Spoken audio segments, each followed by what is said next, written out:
Hare Krishna, Hare Krishna, Krishna Krishna, Hare Hare, Hare Rama, Hare Rama,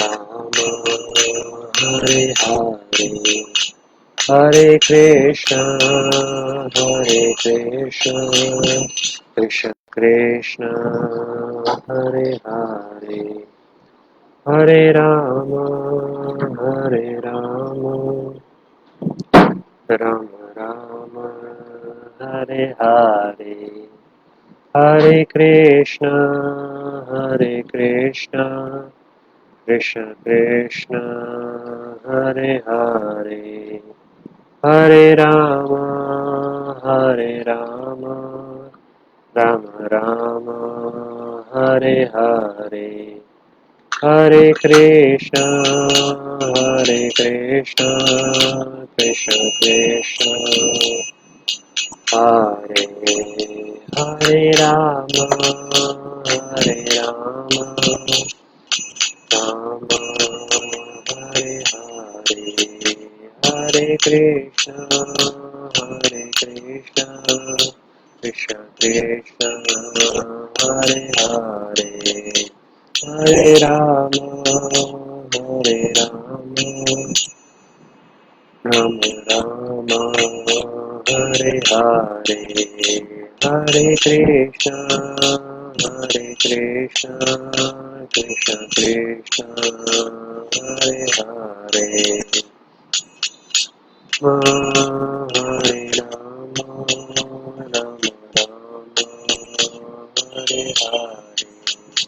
Hare Krishna, Hare Krishna, Krishna Krishna, Hare Hare, Hare Rama, Hare Rama, Rama Hare Hare, Hare Krishna, Hare Krishna, Krishna Krishna, Hare Hare, Hare Rama, Hare Rama,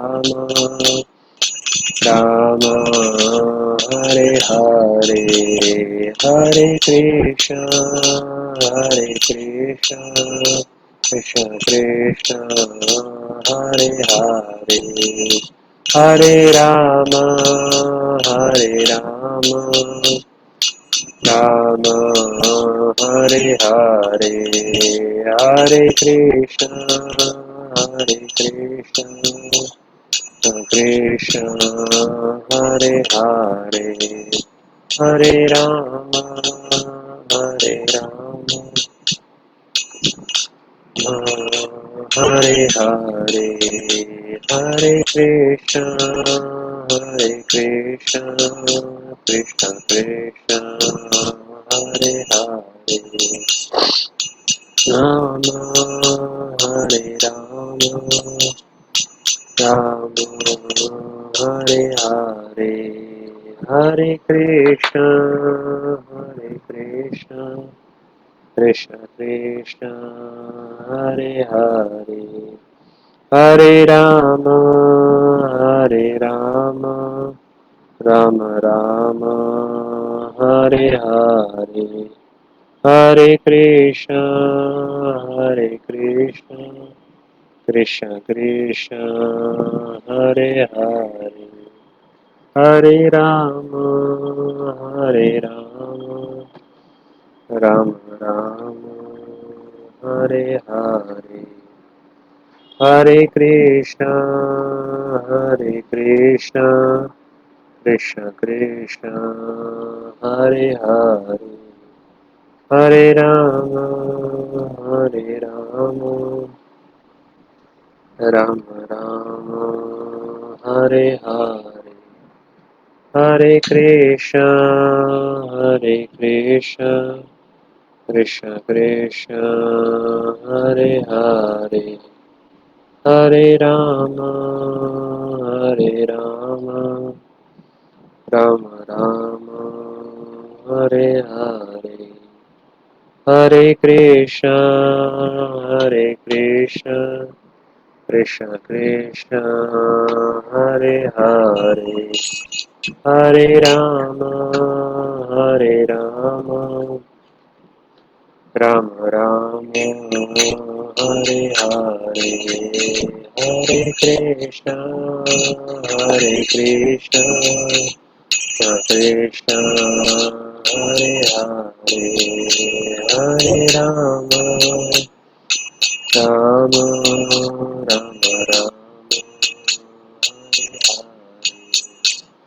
Hare Krishna, Hare Krishna, Krishna Krishna, Hare Hare, Hare Rama, Hare Rama, Rama Rama, Hare Hare, Krishna,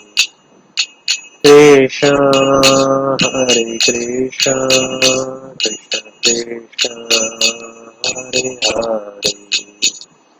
Rama, Hare Rama, Rama Rama, Hare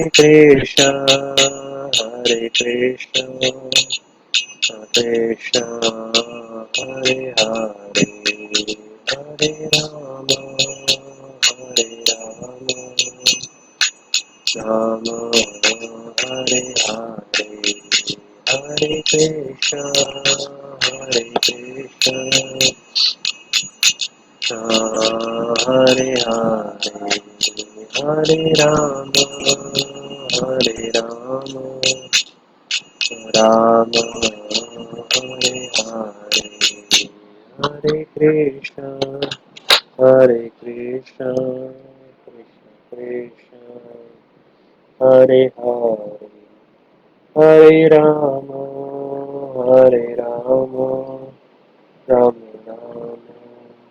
Hare Hare, Hare Krishna, Hare Krishna, Hare Hare, Hare Rama, Hare Rama, Rama Hare Hare, Hare Krishna, Hare Krishna, Krishna Krishna, Hare Hare, Hare Rama, Hare Rama, Rama Rama, Hare Hare, Hare Krishna, Hare Krishna, Krishna Krishna, Hare Hare, Hare Rama, Hare Rama, Rama Rama, Hare Hare, Hare Krishna, Hare Krishna, Krishna Krishna, Hare Hare, Hare Rama, Hare Rama, Rama Rama, Hare Hare, Hare Krishna, Hare Krishna, Krishna Krishna, Hare Hare, Hare Rama, Hare Rama, Rama Rama, Hare Hare, Hare Krishna, Hare Krishna, Krishna Krishna, Hare Hare, Hare Rama, Hare Rama, Rama Rama, Hare Hare, Hare Krishna, Hare Krishna, Krishna Krishna, Hare Hare, Hare Rama, Hare Rama, Rama Rama, Hare Hare, Hare Krishna, Hare Krishna, Krishna Krishna, Hare Hare, Hare Rama, Hare Rama, Rama Rama, Hare Hare, Hare Krishna, Hare Krishna, Krishna Krishna, Hare Hare, Hare Rama, Hare Rama, Rama Rama, Hare Hare. So I welcome you to our weekly sessions on Bhagavad Gita as it is.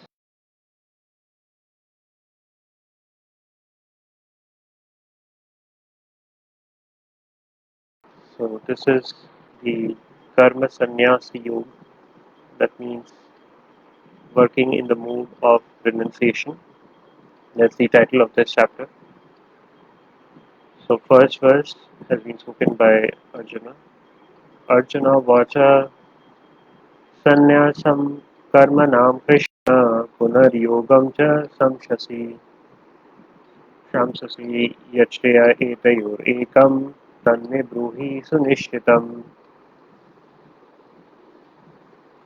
Arjuna said, O Krishna, first of all you ask me to renounce work and then again you recommend work with devotion. Now will you kindly tell me definitely which of the two is more beneficial?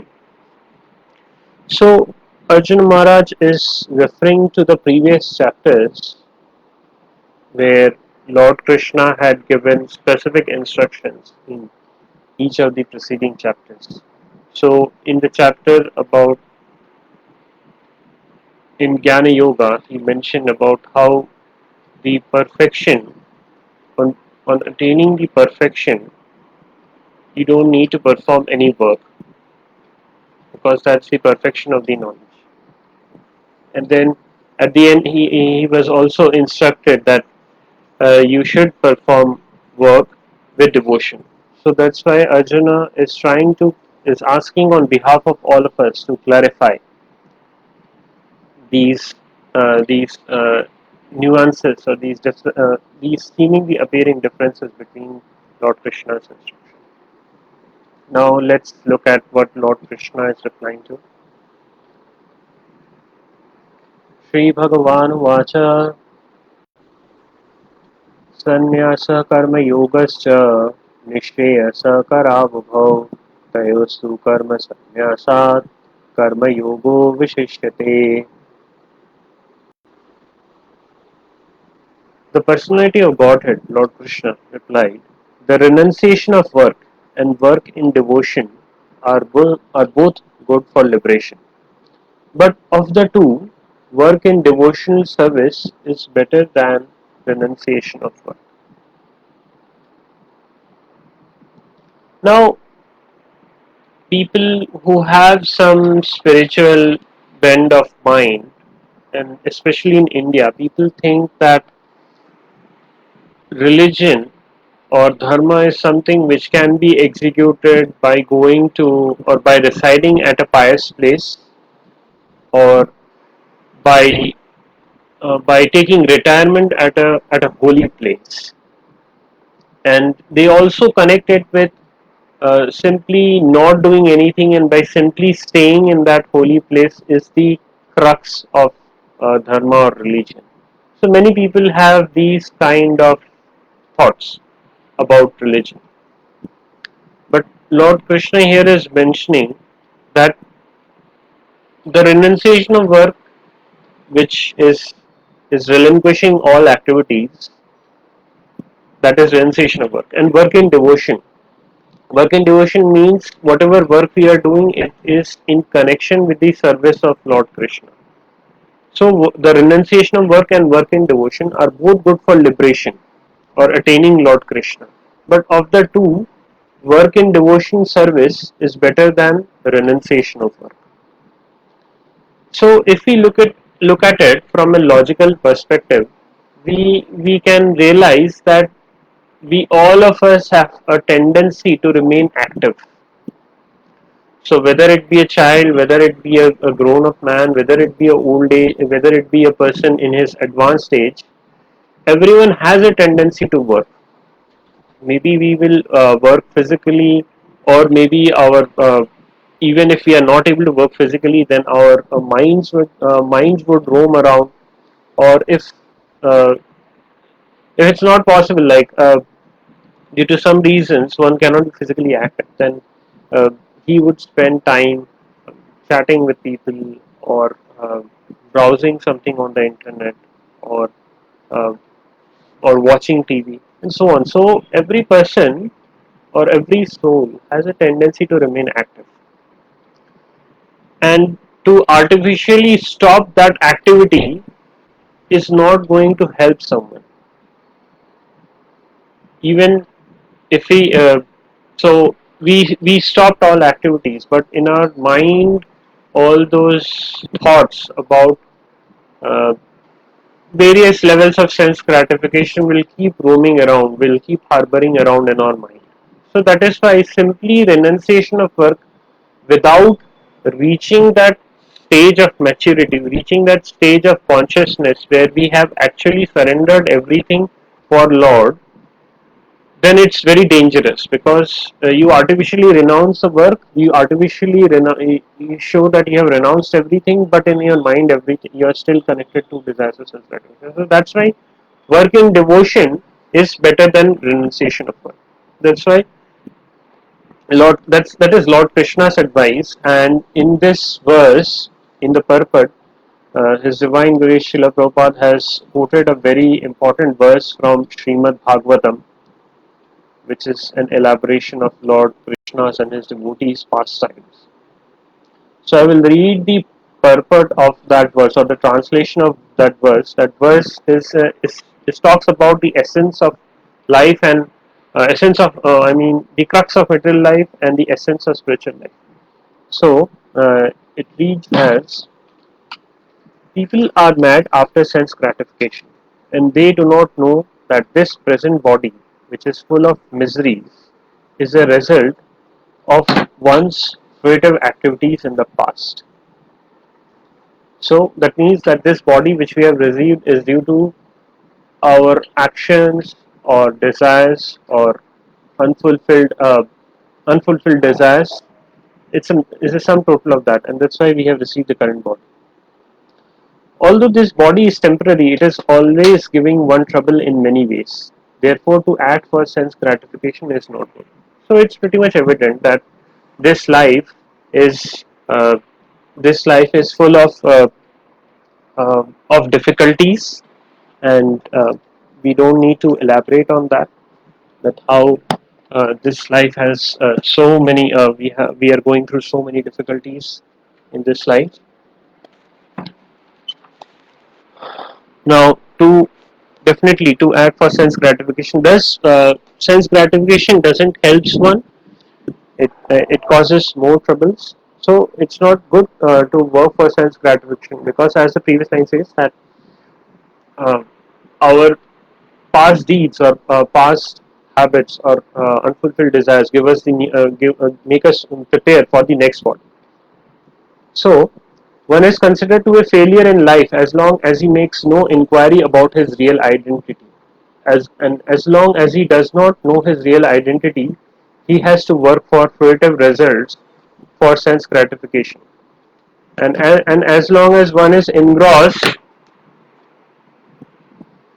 and as long as one is engrossed in the consciousness of sense gratification, one has to transmigrate from one body to another. Although the mind may be engrossed in fruitive activities and influenced by ignorance, one must develop a devotional love for one must develop a love for devotional service to Vasudeva. Only then one can have opportunity to get out of the bondage of material existence.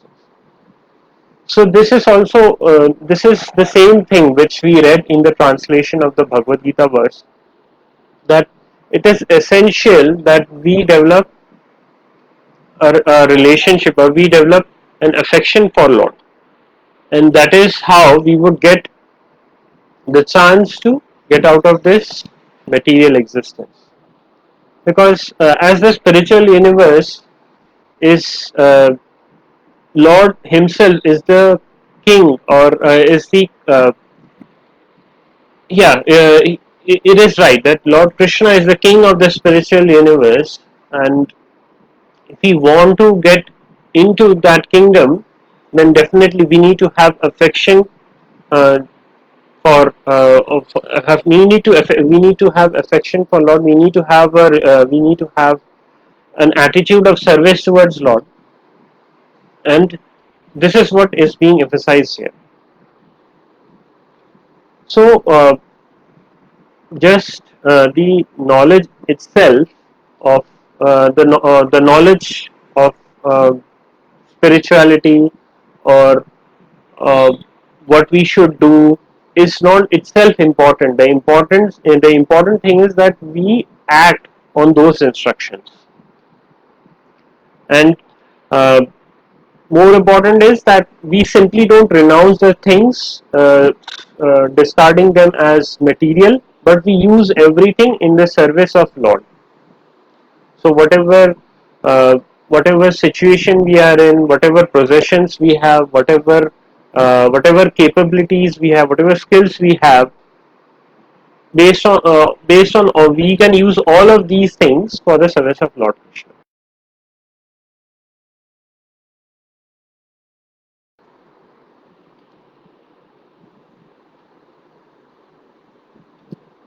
ज्ञेय स नित्य सन्यासी यो न द्वेष्टि न कांक्षति निर्द्वंदो हि महाबाहो सुखम बंधात् प्रमुच्यते. One who neither hates nor desires the fruits of his activities is known to be certainly renounced.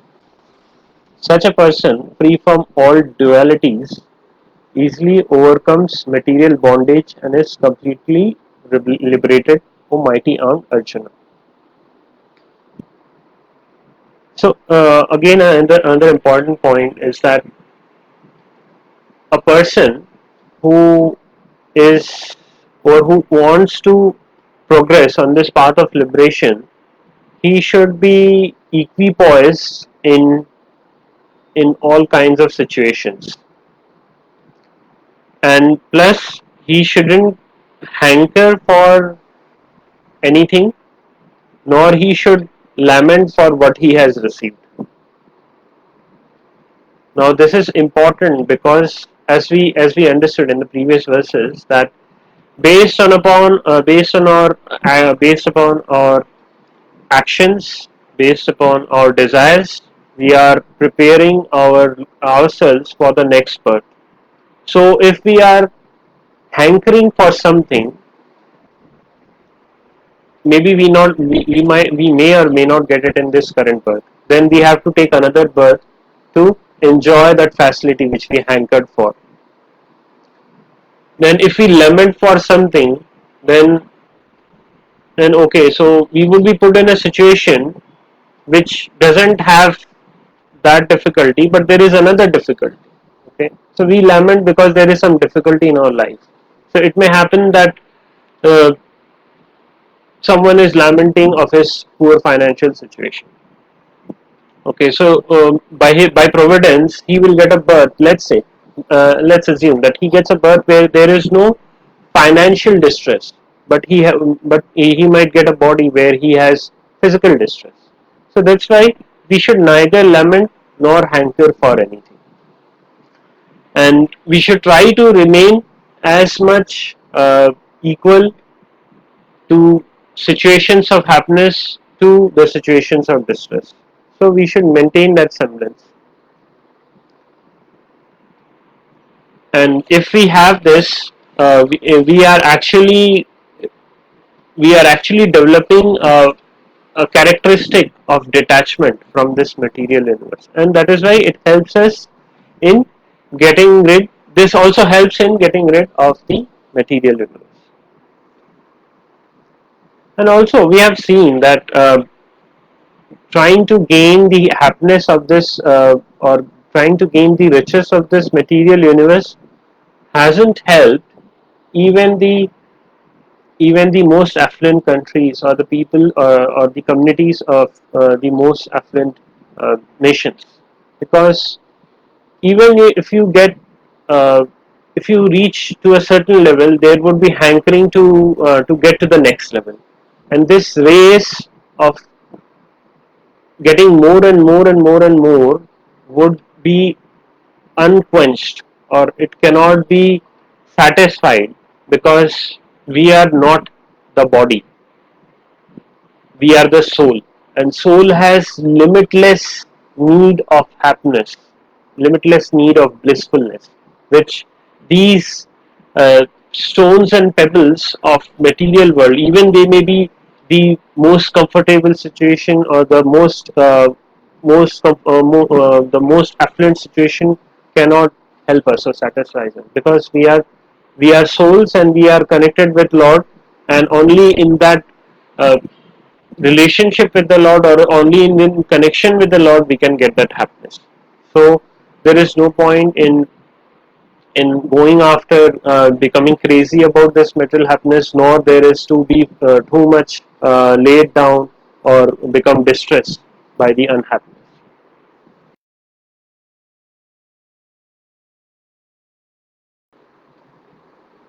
Verse 4. Sankhya Yoga पृथक् बाला प्रवदन्ति न पंडिता एकम अपि आस्थिता सम्यक उभयोर्विन्दते फलम्. Only the ignorant speak of the devotional service as being different from the analytical study of the material world. Those who are actually learned say that he who applies himself well to one of these paths achieves the result of the both. So this verse talks about two different processes. So one is the devotional service, and the other is the analytical study of the material world, which is known as Sankhya Yoga. Sankhya or counting or analytical study. So so the goal of analytical study of the material world is to understand that the creator, the maintainer, and the annihilator of this universe is Lord Krishna himself. There cannot be any material logic or material reasoning behind the sustenance of universe. It's only a supreme power or supreme Lord who is behind this entire universe, and behind each and every creation of this universe. So that should be the final destination or final goal of study of material world. And devotional service is affixing ourselves in the service of Lord. So both of them are actually having the same destination, i.e., Supreme Lord.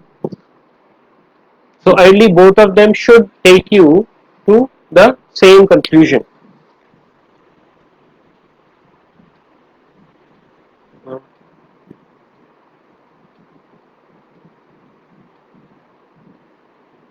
यत्संख्यया प्राप्यते स्थानं तद्योगैरपि गम्यते एकं सांख्यं च योगं च य पश्यति स पश्यति. One who knows that the position reached by means of analytical study can also be attained by devotional service, and who therefore sees analytical study and devotional service to be on the same level, sees things as they are.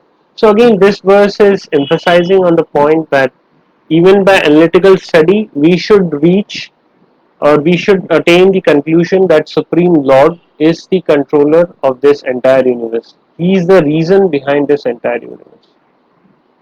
Now, there is a very interesting anecdote regarding this point, and it comes from the life of the great Sir Isaac Newton.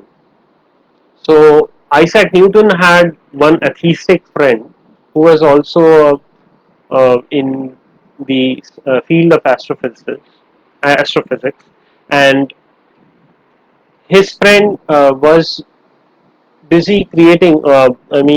He had created a model of the planetary system, and when Newton visited him, Newton asked him that who had created this model. So his atheistic friend gave a very blatant reply that actually I was thinking about this model, and this model manifested on its own.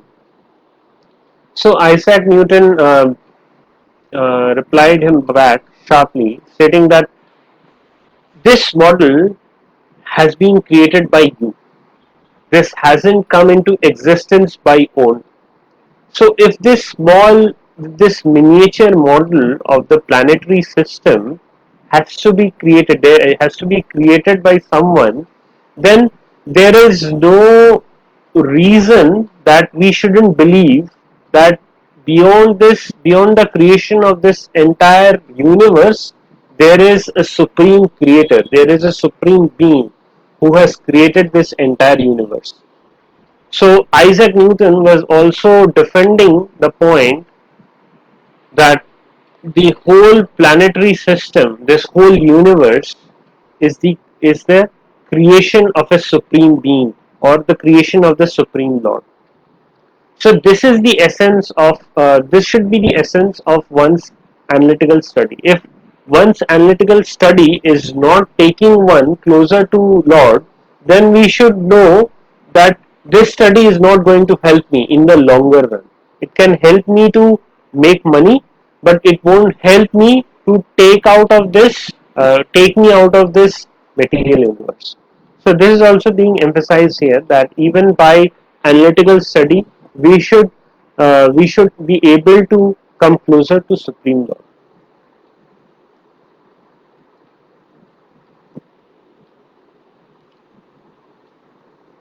संन्यासस्तु महाबाहो दुःखम् आप्तुरयोगतः योगयुक्तो मुनि Brahma नाचिरेण अधिगच्छति.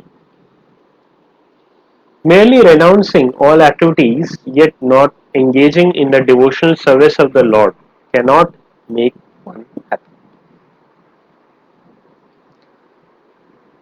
But a thoughtful person engaged in devotional service can achieve the Supreme Lord without delay.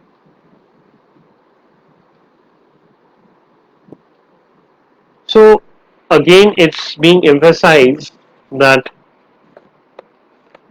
but here it is more emphasis is being laid that devotional service to the Lord is very important. If one is really looking for happiness, then he should be somehow or the other engaged in devotional service of the Lord. And with all our intelligence, I mean, even with the small intelligence, if we observe the situations around us, if we observe the things as it is, then we will see that nothing in this world can give us happiness.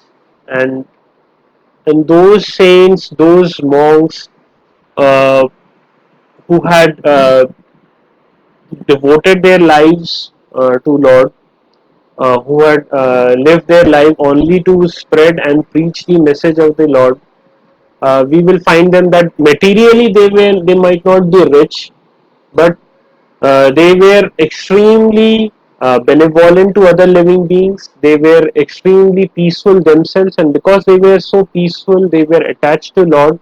They had come in touch with that supreme love of God. So that's why they were also very much uh, they were very much loved by people in general. They had uh, they had touched the lives of millions of people, and there are many examples. If we are from the south, then we would be knowing the names of Sri Ramanujacharya, Sri Madhvacharya, who were exalted devotees of Lord Vishnu, and they had many followers, many disciples, and there are still even they appeared around thousands of years ago, and still we will find there are many followers of Sri Madhvacharya, Sri Ramanujacharya, and if someone is from the west, then he or she would have heard the names of Sant Tukaram, who was also a great devotee of God. He was a great poet. He was so much devoted to Lord Vitthal Dev. And in North, people might have heard the name of Mother Mirabai, who was also a very great devotee. She came from a princely family, but she relinquished everything because she was so devoted to Lord Krishna, and she spent her life chanting the names of Lord and singing about Lord Krishna. And then, of course, I would mention about His Divine Grace Srila Prabhupada, who established this movement, and then uh, in very short time he was able to uh, create, or he was able to manifest 108 temples around the world, and there he had initiated more than 5,000 disciples. And most important thing was that these were the Westerners who had more the most affluent lives which we can imagine of, but they were still not happy. But coming in contact with Srila Prabhupada, they tasted the real happiness, and this they gave everything, and they devoted to this. They committed themselves to this movement, and that is why If we look at the histories of the temples of the ISKCON temples which have come up in Mumbai or Mayapur or in Delhi or in Hyderabad, we see how the Westerner devotees came from left their affluent position in United States or in Europe, and they came here just so that the temples can be established and the devotional service of Lord Krishna can be established, and of people can benefit it.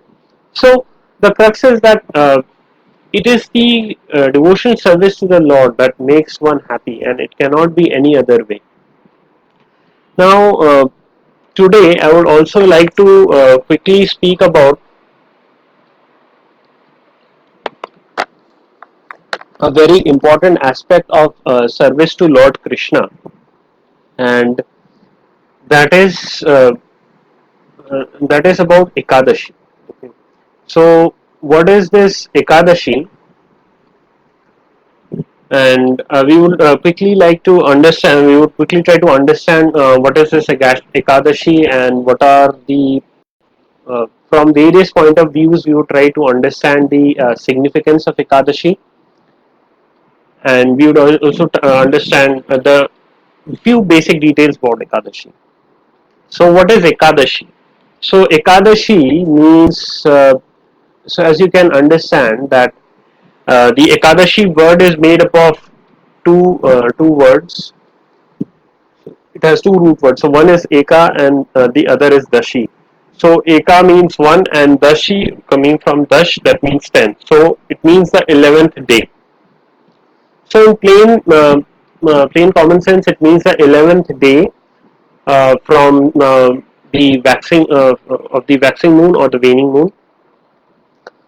And generally people hold various kinds of fast during on the Ekadashi day. But a deeper meaning of Ekadashi is that, uh, as I say, that Ekadashi means 11 or the 11th day. So it also means that with our 11 senses, which are eyes, nose, ears, legs, hands. So with all our senses, with these 11 senses, we are surrendering to the service of Lord. Okay, by restricting our intake of food or sleep, we are engaging all our senses for the service of Lord Krishna. So Ekadashi is also a very significant day for Lord Krishna. He and sometimes Ekadashi is also known as Madhava Tithi. So Tithi means auspicious day, and Madhava means Lord Krishna. So uh, auspicious day, which is to be devoted to Lord Krishna. That's why it's called Madhava Tithi. And as we understood that Ekadashi Upavas means that with all our senses we are serving Lord Krishna, but at the same time we are reducing our intake of food or restricting our other sensory demands, and we are trying to be close to Lord. Okay, so that's why it's saying Ekadashi Upavas. Upavas means staying closer. Okay, so this is a brief introduction of Ekadashi. Now, before jumping on to the scriptural perspective of Ekadashi, let's take a scientific uh, reasoning behind why we should follow Ekadashi, why we should fast on the 11th day. Okay. So the first aspect I would touch is the scientific reasoning. Okay. And now we all know about DNA, and we also know that DNA contains the DNA contains the sequences and the instructions of how the proteins, the important ingredients of the structural elements of body should be created. So, in short, the coding information is present in the strands of DNA. But there is a part of the DNA which doesn't contains any coding or which doesn't contains any information. So for many years, the scientists treated it as a useless part of the DNA, and they used to call it as a junk DNA because it had no information. But in the recent decades, there were researches about this junk DNA, and very important information was found about this junk DNA. So the first thing, it was noted that this junk DNA, or these junk DNA are actually mostly present at the end of the strands of the actual DNA. Okay, so from two sides, it protects the main coding information, but these junk DNA segments itself, they don't contain any information. And it was also found that junk DNA, or the uh, the amount of junk DNA, is directly related to our lifespan. So it was understood that as cell divides or cell regenerates within the body, a part of junk DNA is lost. So that means that every time the cells are regenerating, our lifespan is reducing to a certain extent. So this was so now the question arises that how we can prevent the excessive loss of junk DNA, and how we can limit the cell division, so that the loss of junk DNA which is happening on every cell division can be restricted. So the researchers found that one way of restricting or losing a large amount of junk DNA every time, or increasing the duration between two cell divisions, is that we have to lead a life where we are not consuming uh, we are not consuming non-vegetarian items, especially meat, fish, eggs, red meat, etc. We are not consuming alcohol, and we are not taking any kind of intoxicants, tobacco, etc. Uh, uh, so this was one way where this was one of the ways in which scientists found that the extra or extra wastage of junk DNA can be reduced, or the limit of the junk DNA getting lost can be reduced. The other way was found. So there was some research done as to how the junk DNA can be the loss of junk DNA can be restricted. So so what happened was, in the research, uh, about 14 14 or so candidates made to were given a food that had low calories. So about 25% less calories they were given, and this happened for about 14 days. So for a fortnight, this experiment happened.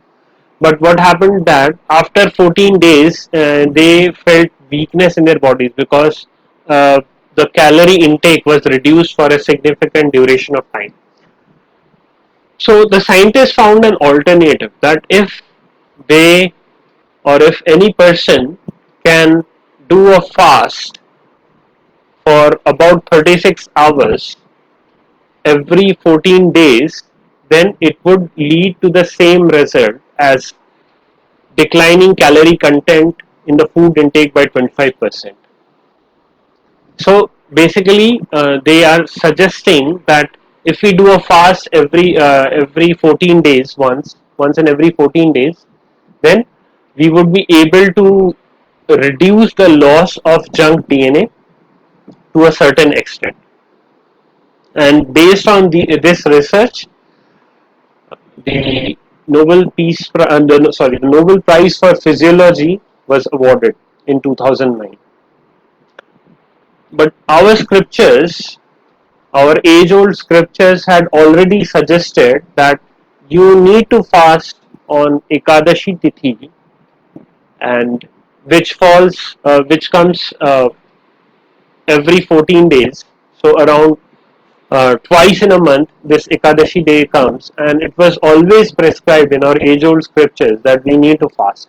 So this is one correlation, that how performing Ekadashi is also helpful for our material body. No doubt it is beneficial for the spiritual progress, but it is also helpful for one who wants to lead a healthy life, who wants to live a elongated life, who wants to lead a life which has less diseases. So it's important that anyone, whether he is following the scriptures or not following the scriptures, but wants to lead a healthy life, he should perform Ekadashi. So this is one reason. The other reasoning is from the astronomical perspective. Now, what's that perspective? Now, we all know that moon has the moon has many benefits, but the moonshine is beneficial. As we know that the take plants grow on the basis of the moonshine, as well as they need the sunshine. They also need the moonshine. So the moon rays are very important. The moon has very influence, has a big influence. We also know that how moons cause gravitational pull on the water bodies. So we know about how the tides occur, and we all know that it's because of the gravitational pull of the moon, and how there are some duration of the day and some duration of the month where the tides are on the higher side. So it's all because of the moon. Now, uh, the grains and the beans. So rice and all the kinds of dals, they have a very unique property that they can absorb much amount of water. They can hold the water. Okay, they can hold a lot of water within them. So and what happens is the effect of moon, or the gravitational pull of the moon, is found to be the greatest in between the 10th and the 12th day of every waxing and waning moon cycles. So between Dashami and Dwadashi, this pull of the moon, the pull of the moon is greatest. And as we see, the tides are also, we would observe the tides are also the greatest during this period. And now, correlating it with the grains and their property of holding water, we uh, we can also realize that it also causes many upheavals within the body, which we don't realize, but they happen within the body, and which is not actually helpful. So that is why, from an astronomical perspective as well, it is suggested that grains and dals shouldn't be consumed during the between the Dashami and the Dwadashi. So we need to we need to avoid taking grains on the Ekadashi day. So this is another reasoning from which we can understand that we should be uh, holding the Ekadashi fast, and we should avoid taking grains. Again, both from us from progressing on the spiritual path, as also for keeping the body healthy.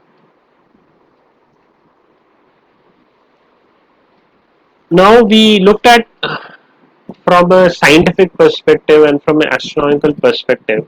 Now let us see what scriptures have suggested about performing Ekadashi. Basically, I would talk about the essence of why. I mean, why it's so important that the Ekadashi has to be performed. So, There used to be a great sage by the name of Jaimini, who is the disciple of Vyasadeva,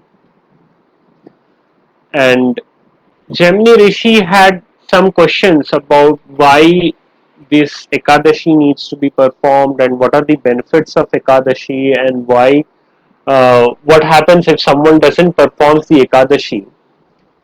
So Vyasadeva replies to his questions because, and this is mentioned in the Puranas because this is so important.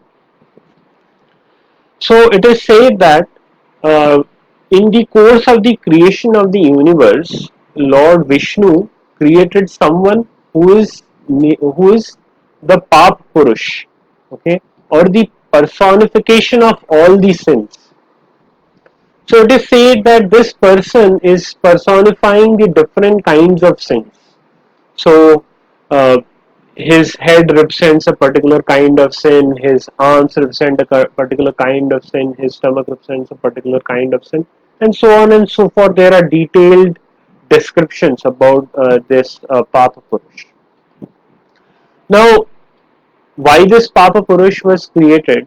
Because Lord Vishnu or Lord Krishna knows that people would have tendency to commit sin, and to punish those sinful people, this Pap Purush would be required, and the Pap Purush would actually punish all these sinful people in the Yamloka.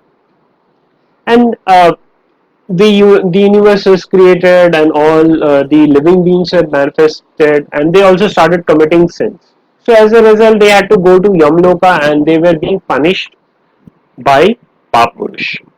Now, once Lord Vishnu came to Yamloka, and he was welcomed by Yamaraj. But Lord Vishnu supposed to hear those heart chilling cries of people who were being punished, because every one of us know that in Patal Lok all the sinful people are punished very heavily. So just to give an example, that one of the punishment is that this the living entity uh, will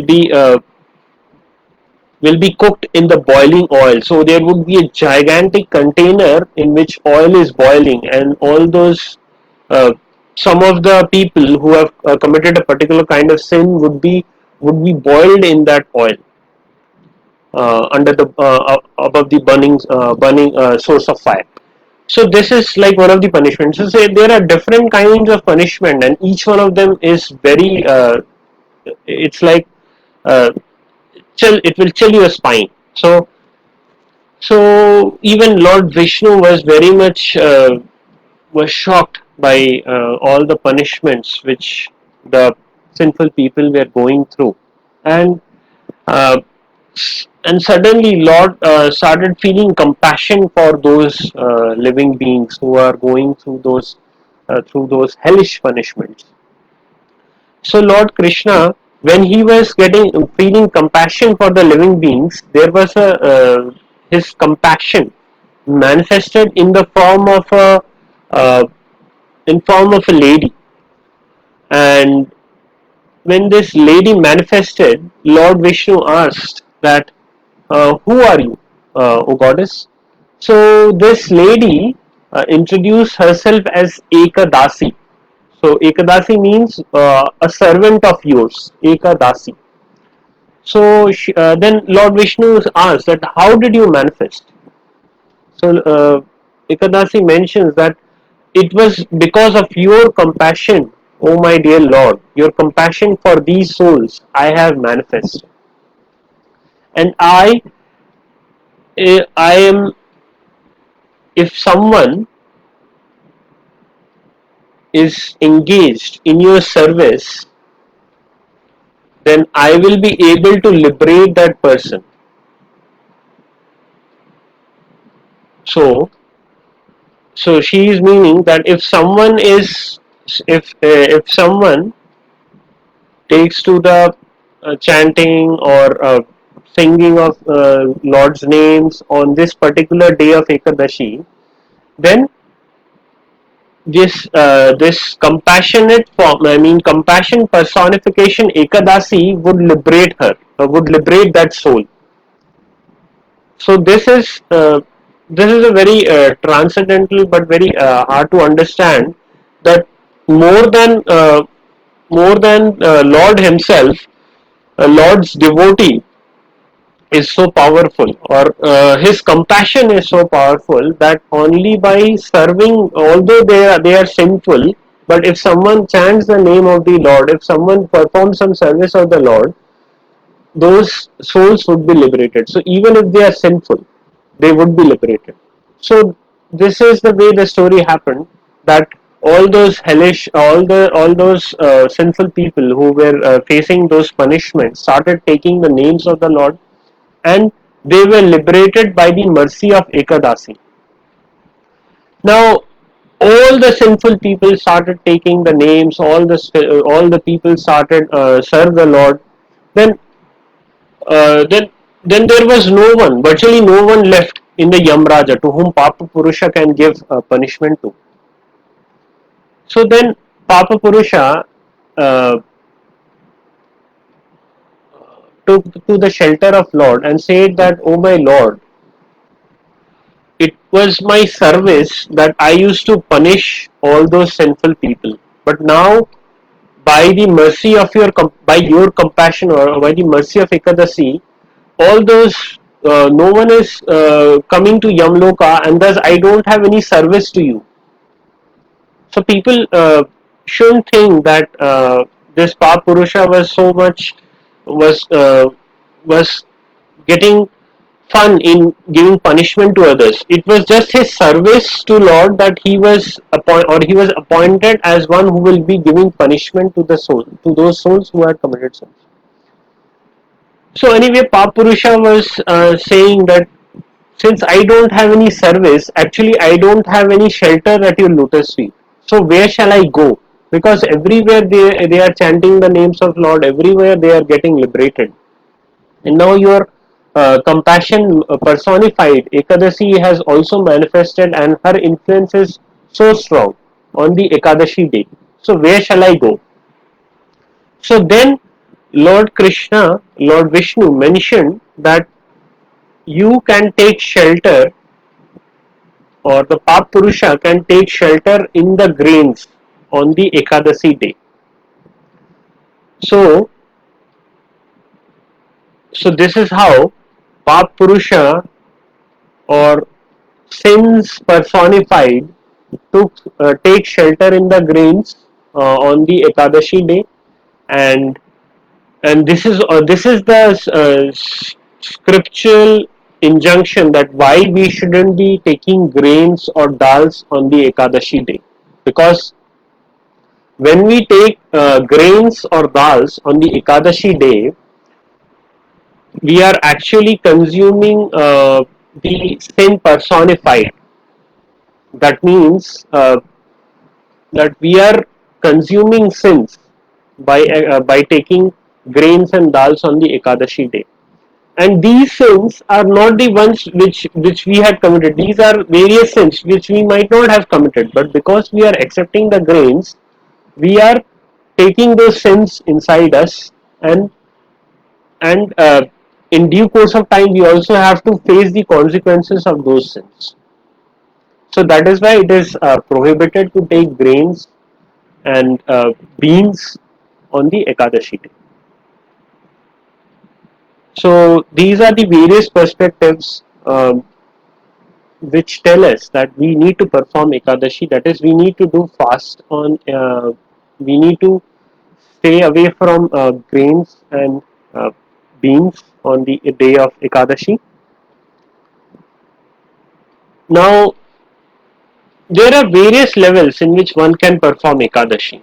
So, the highest level is that one doesn't takes anything at all, but that is, as I say, is the highest level. So, the next level is one sustains on only water, or one takes fruit juices. So that's the second level. Then the next level, if one is not able to do that, then one can take all the liquids, and also he or she can take fruits, any fruits. So this is another level where we can take fruit juices, fruits, water, etc. Even then, if someone is not able to sustain, then there are some vegetables that can be consumed on this Ekadashi day. Then there is sabudana, which one can have, and if if there is even if one is I mean, this is the lowest level. I mean, where we are accepting grains. I mean, not grains. Sorry, we are accepting sabudana. We are accepting certain vegetables. We are accepting fruits. We are accepting fruit juices, and and by my own experience, this is something which anyone can do. Okay, and again, uh, going back to that scientific research about junk DNA, they had prescribed that this kind of fasting should be done for between someone between the age group of 8 and 80. Also in Puranas, it's mentioned that uh, people of this age group should do Ekadasi, and based on their physical situation, they can uh, adopt any one of these levels of Ekadashi, and they should perform it for their material well-being, for their health well-being, for their spiritual well-being. And and the worst thing is that if one is not able to do is one is taking grains, then it's then as we understood in the previous verses, in the on the previous slides, it's not good for the health, it's not good for spiritual well-being. So one should not take rice and beans on the Ekadashi day. At least they should uh, refrain from these and take sabudana, vegetables, foods, and it's a very healthy diet. One should at least try. I mean, one can easily do these ekadasis, which comes twice in a month, and tomorrow is also ekadashi. So one can easily do these. Not difficult at all. I mean, you just need to start it, but it would be very easy as you keep doing it. But apart from the diet, the as important is that you what is your mood. So as you are reducing your intake of food, or you are restricting your food intake, you should employ the time, you should engage the time which you are getting by spending less time on cooking or eating or thinking about it, is to spend that time on reading books, chanting the names of Lord, uh, hearing to some pastimes of Lord, going to the temple if possible.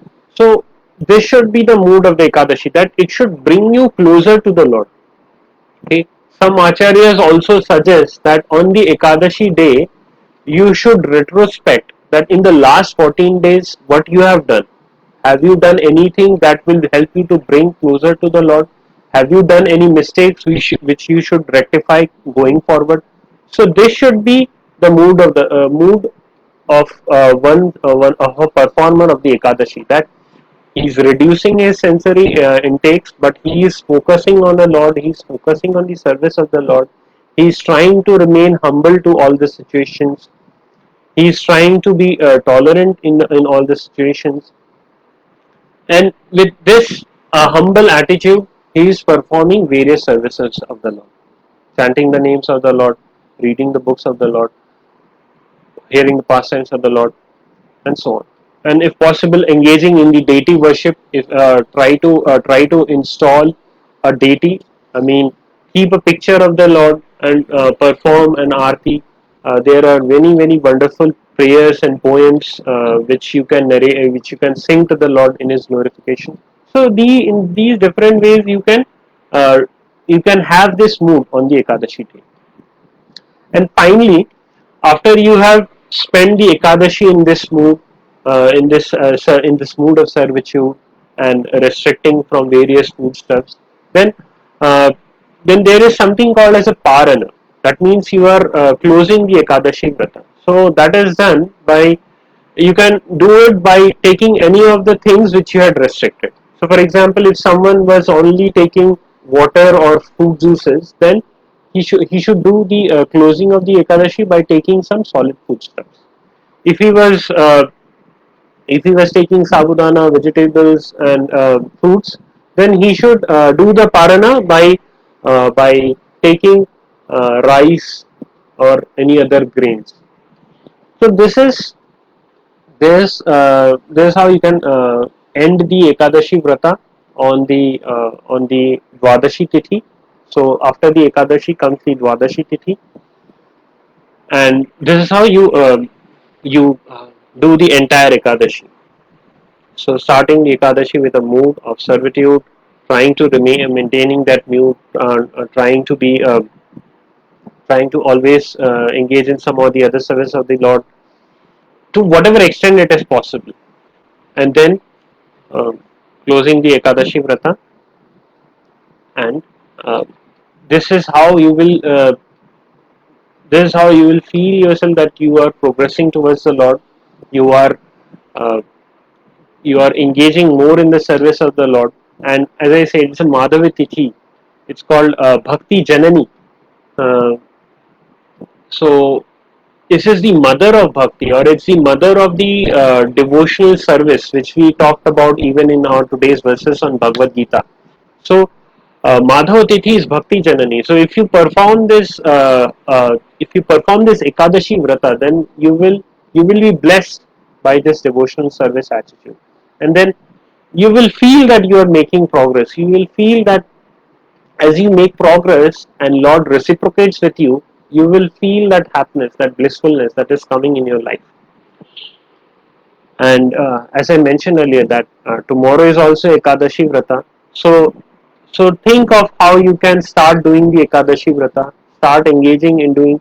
If start thinking of, maybe if not from tomorrow, how you can start doing Ekadashi from the next one, and uh, plan in ahead of doing the Ekadashi Vrata. So for example, if you don't have sabudana, try to get the sabudana. Try to arrange for fruits.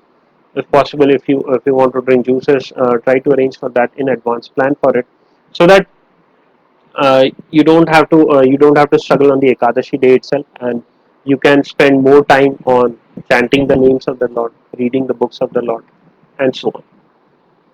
So thank you all for attending this session. Hope you found it very interesting and helpful. So as I say that it's Ekadashi is helpful both for material well-being and spiritual well-being. So try to do the Ekadashi. This I would like to close.